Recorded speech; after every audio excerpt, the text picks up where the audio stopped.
Before you scroll, I want to give you a gift that took me decades to earn. 7 words, written on the back of a napkin at a diner at 2 in the morning, saved my marriage, gave me my son back, and changed how I wake up every day. I am 79, and I wish I had learned them at 29. If someone had handed me those words on my wedding day, I believe years of bitterness and silence would never have taken root. People see the white hair and the old wedding photos and think I must have figured love out early. The truth is less tidy. I spent most of my 40s and 50s trying to win arguments like they were court cases. I kept mental ledgers of who did what, and I wore my exhaustion like a medal. I was loud when I should have listened, and quiet when I should have been brave. I was a good provider who did not always show up as a good partner. The worst night came after our 42nd anniversary. Evelyn and I had gone to dinner, the kind with a tablecloth and a dessert that comes with a sparkler. I made a joke about her always running late. It was small, and it was true, and it landed like a stone in a glass.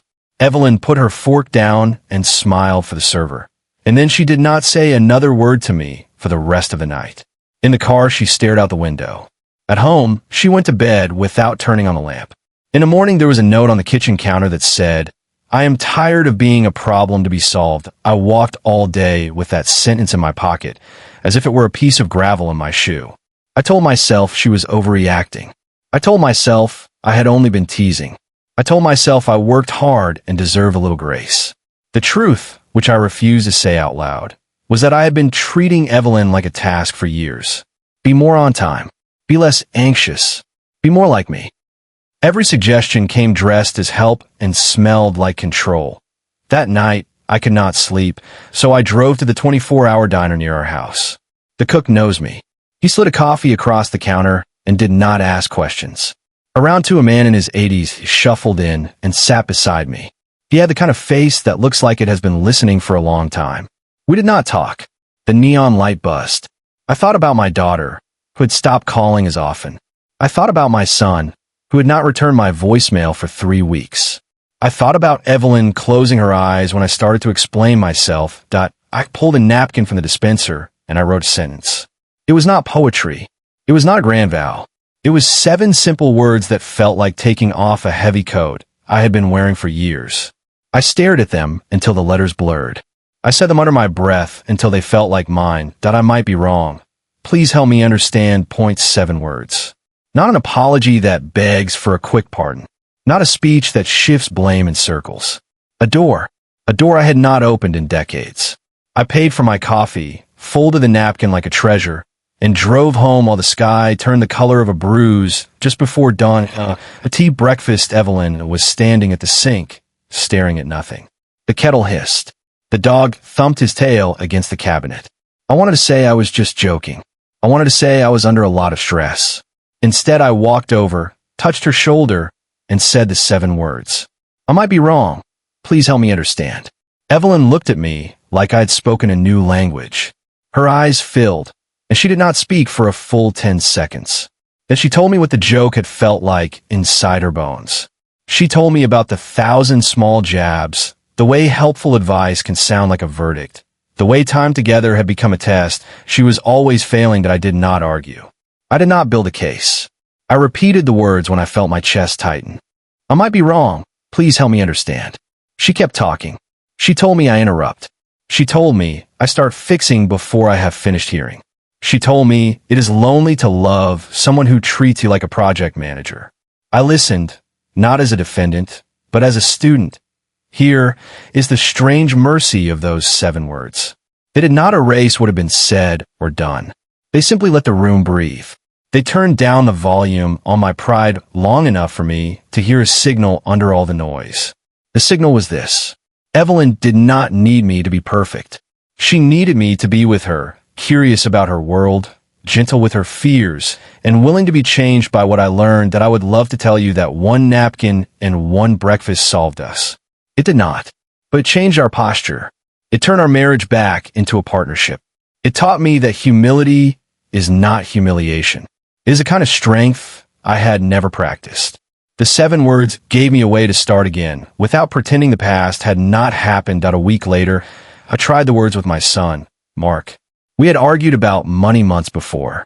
I called him on a Sunday, and when he answered, I said the 7 words and waited. The silence felt like a cliff. Then I heard him breathe in. "Dad," he said, "if I tell you, will you listen without fixing?" I said the 7 words again, slowly, not as a charm, but as a seatbelt. "I might be wrong. Please help me understand." He exhaled, and something in my chest unclenched. "You talk to me like a loan officer," he said. "Every offer had terms. When I lost the contract, I needed a father. I got a spreadsheet." I felt the reflex to defend rise like heat behind my ears. I had meant to help. I had meant to protect him from mistakes I knew too well. I swallowed those explanations with my pride and asked him to keep going. "When you say, 'Here is what you should do,' it feels like you do not trust me to learn," he said. "It makes me small. I need you to ask, not order." So I tried a different sentence, a cousin of the first. "Would it help if I shared what worked for me once? Or do you just need me to listen today?" He laughed, a wet, surprised sound. "Listen," he said. "Today, just listen. We talked for an hour." By talked, I mean he talked, and I held the space open like you hold a door for an old friend with arms full of boxes. I did not slide in advice. I did not tidy his pain. When he finished, he said, "Thank you for not rescuing me." It was the strangest compliment I have ever received. Here is the cost of always being right. You are alone on your mountain of truth, and no one wants to climb up to visit. Those 7 words built me a path back down. The next place I tried them was with my neighbor Luis. He runs a leaf blower at sunrise on Saturdays, and for years I treated him like a walking alarm clock I could scold into silence. I would clear my throat in a way I hoped sounded neighborly and reasonable. He would nod, say sorry, and the next week the engine would bark at 6 one morning. I walked over, hands open, voice low. I said the words, and then I added, "I might be missing something about your mornings. Please help me understand." Luis looked at his watch, then at me. "I work nights," he said. "I get off at 5. If I do not clear the courtyard right then, I fall asleep, and it never gets done." All those Saturdays, I had imagined him careless, stubborn, inconsiderate. I was wrong, and the world did not end when I admitted it. We made a plan. He agreed to start 10 minutes later, and I offered to sweep our side of the walkway on Fridays. That we shook hands like 2 men who had both been seen a few months after the diner napkin. I carried the sentence into my doctor's office. My knees had been barking for years, and I treated mobility aids like surrender. The younger doctor, kind eyes behind his glasses, suggested a cane for my long walks. I heard my ego say, "Absolutely not." My mouth said the words. "I might be wrong. Please help me understand what I am refusing." He smiled. "You are refusing more time outside," he said. "You are refusing less pain. You are refusing to keep your independence longer." I looked at the cane in the corner. It did not look like defeat. It looked like a tool.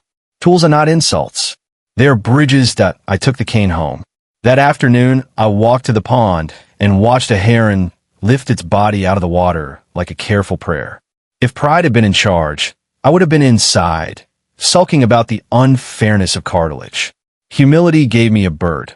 You might think 7 words are a trick of politeness, a way to keep the peace. They are not. They are a way to find the truth you could not see from where you were standing. They are a way to become curious again in a world that rewards certainty like a trophy. The hardest place I tried them was with my daughter, Emily. She had started calling less, and when we did talk, the conversations had the texture of bubble wrap. Many little pops of small talk, nothing that felt like skin. I asked if we could meet for tea.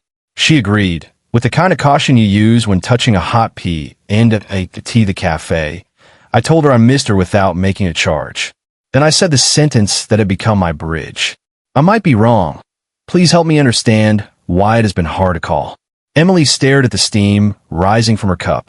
When she spoke, her voice shook like an attic window in wind. "Because every time I call," she said, "we end up in a debate. You do not even mean to.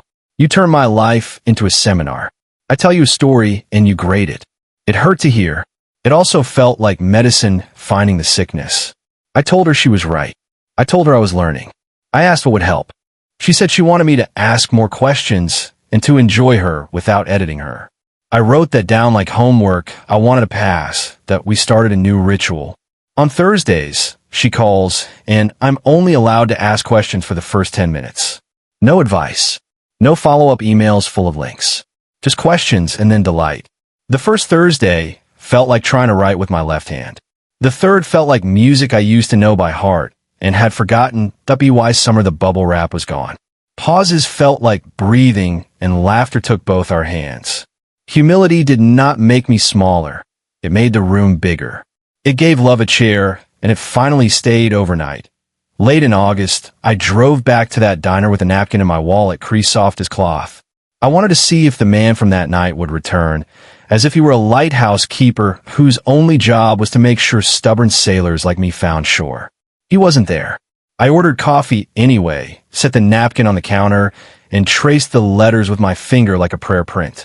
Certainty used to feel like armor. Now I can see it was a cage. Curiosity is the key I had been carrying but never turned. The 7 words did not make life easier. They made it more honest.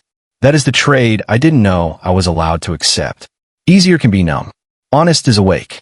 Awake hurts sometimes, but it lets you see the sunrise you slept through when you were busy being right. That I tried the words with myself, too. I might be wrong about what matters today. Please help me understand. I asked it of my calendar, of the voice that confuses productivity with worth. The voice had built me a nice resume and a thin life. So I took my to-do list for a walk and crossed off 3 things that were urgent to no one. I called my brother instead. We did not solve anything.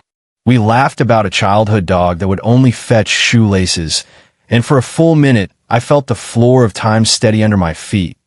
I carried the sentence in a faith, which is to say into the room where my certainties like to dress up. I told a younger man in our study group, I might be wrong. Show me what you see. He did. He showed me a God who might be less impressed with winning debates and more impressed with how we wash dishes for the tired. I have washed more dishes since. It feels like a hymn. Here is what changed most. The people I love do not brace when I enter the room. My grandchildren run toward me, not cases to argue. Evelyn reaches for my hand. Without that half-second pause, I pretend not to notice. We move the chairs on our porch so they face each other again. Small rearrangements, big weather. If you try the 7 words, try them tonight. To your partner, your parent, your teenager, your team, your neighbor, the stranger who looks like a mirror you avoid. Say them to the person in the bathroom light. I might be wrong. Please help me understand. Then listen like you have something to learn, because you do. We all do. And if this meant something to you, stay. Subscribe. Leave a comment. Tell me where you'll say the 7 words first. I read them. I'll learn from them. I can't promise perfect answers. I can promise I will bring my napkin. 7 words. Open the door. I keep it open now. Cool mean. Bring your stories.